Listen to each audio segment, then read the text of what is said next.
Ayan. Nag-answer back. Pero hindi siya mapindot. Matigas siya.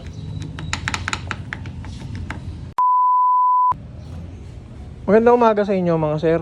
Meron dumayo sa atin na NMAX version 2. Bali ang issue nito mga sir, keyless ignition issue.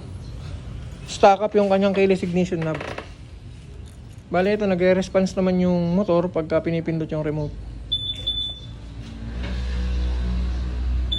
Ayan, nag-answer back.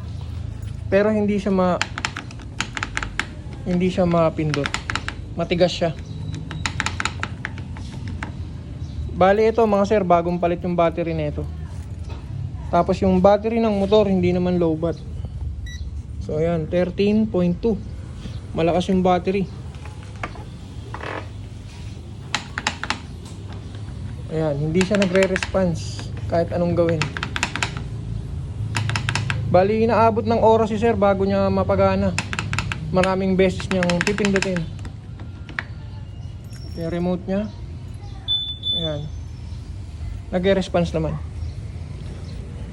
Buo naman lahat ng mga fuses. Chinek yung wirings. Wala namang mga ngat-ngat ng daga. So bali ito mga sir, gawin na natin. Let's go. At ito mga sir, nakakalas na natin yung mga para ma-access natin yung kanyang keyless system. Para maluwag din yung pagta-troubleshoot. Bali ito, wala naman siyang bakas na napabayaan sa dumi. Yan, kitang-kita nyo, malinis naman. Mukhang maalaga yung may-ari. Bali itong NMAX na to, nasa 4 years na rin. Sa ganung katagal mga sir, may mga bumibigay na talaga dahil nga Moron Electronics ang NMAX. O yan mga sir, troubleshoot na natin. Let's go. A few moments later. At eto na mga sir, natapos na natin i-repair yung kanyang keyless ignition system. Na troubleshoot na natin at nahanap natin yung pinaka-issue. Okay na siya ngayon mga sir. Pasensya na po sa mga nag-aaral mag-repair nito. Hindi ko po tinuturo kung paano to i-repair dahil ito po yung trabaho ko. Bali sa mga gusto pong magpa-repair ng ganito, kahit anong keyless ignition system, gumagawa po tayo. PM nyo lang po ako sa page Gerald Works mga sir. Bali ito po, testing natin.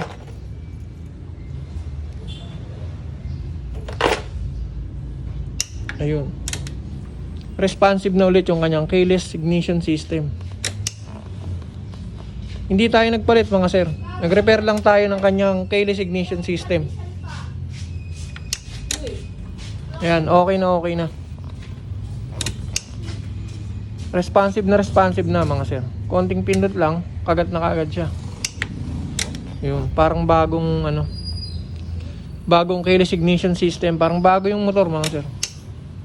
Parang galing kasa lang. Ayun o.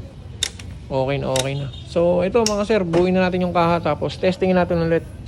Let's go. At ito mga sir, naikabit na natin lahat ng kaha. Testingin na natin yung kanyang keyless.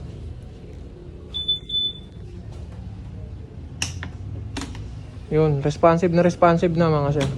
Wala na siyang delay.